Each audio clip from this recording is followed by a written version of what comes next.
Today's hearing is a result of this committee's continuing investigation into the deaths of some U.S. soldiers by electrocution in Iraq.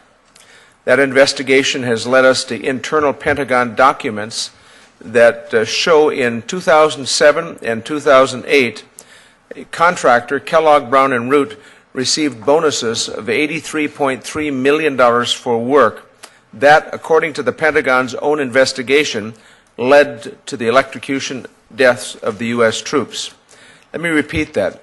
The administration gave bonuses of $83.3 million to Kellogg Brown & Root for shoddy work that was not judged worthy and that likely resulted in electrocution deaths of American soldiers. This is a photograph of Staff Sergeant Ryan Masseth, who was a Green Beret and a Ranger. Next to him, his mother, Cheryl Harris. And Cheryl is in our audience today. On January 2nd, 2008, Staff Sergeant Masseth was electrocuted while taking a shower at a U.S. military installation in Iraq.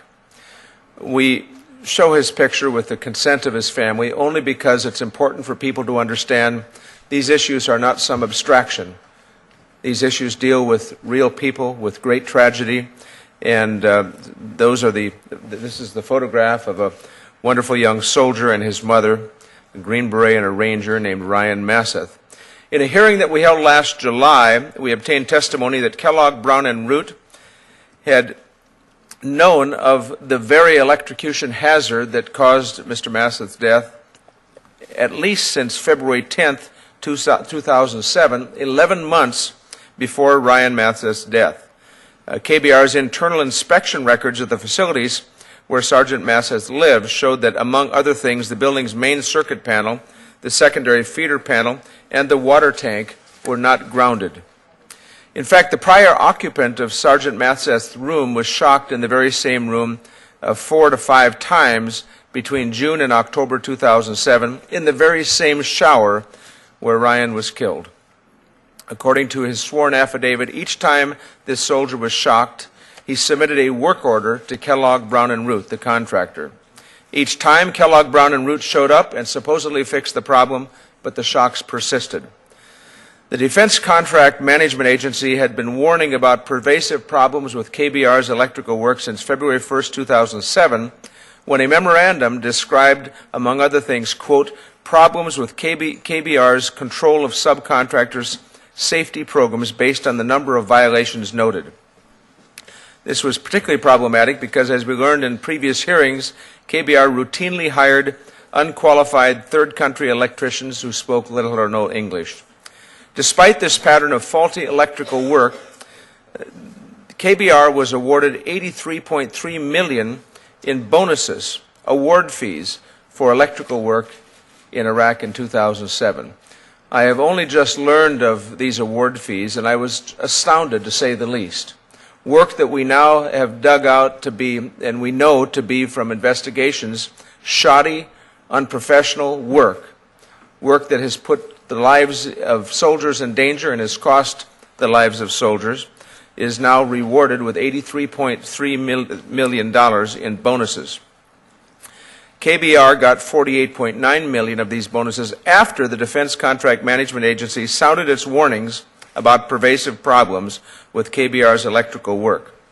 Even more appalling is the fact that the remaining $34.4 million was paid 3 full months after Sergeant Masseth was electrocuted. Late last year, following our committee's hearing about electrocution deaths in Iraq, the Pentagon finally, at our request, began a top-to-bottom review of KBR's electrical work in Iraq. In fact, on September 30th of last year, Captain David Graff, the commander of the Defense Contract Management Agency, wrote the following: many within the Department of Defense have lost or are losing all remaining confidence in KBR's ability to successfully and repeatedly perform the required electrical support service mission in Iraq.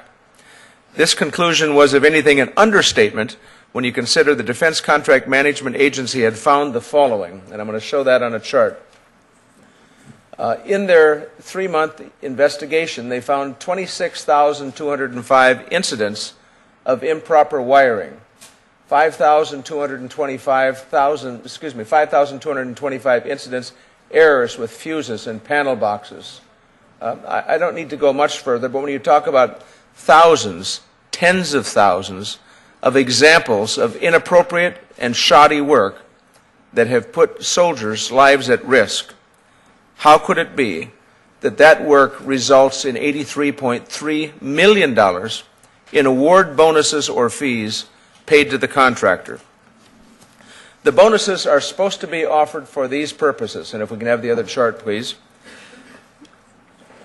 Award fees are offered, and here's the standard for awarding under the log cap project. Excellence performance is of the highest quality that could be achieved under the contract. There are no areas of deficiencies or problems encountered during the evaluation period. That's what award fees are supposed to be offered for. Instead, this contractor got $83.3 million for shoddy work, work that we now believe cost some soldiers their lives and put other lives, many lives, in danger.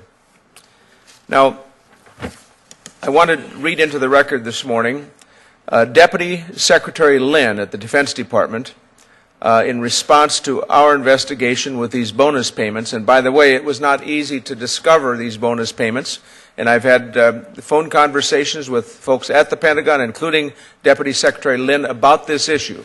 It was not easy to correlate the bonus payments or award fees to the task orders, but we now know the very task orders for which KBR was paid for electrical contract work also gave them the $83.3 million in award fees.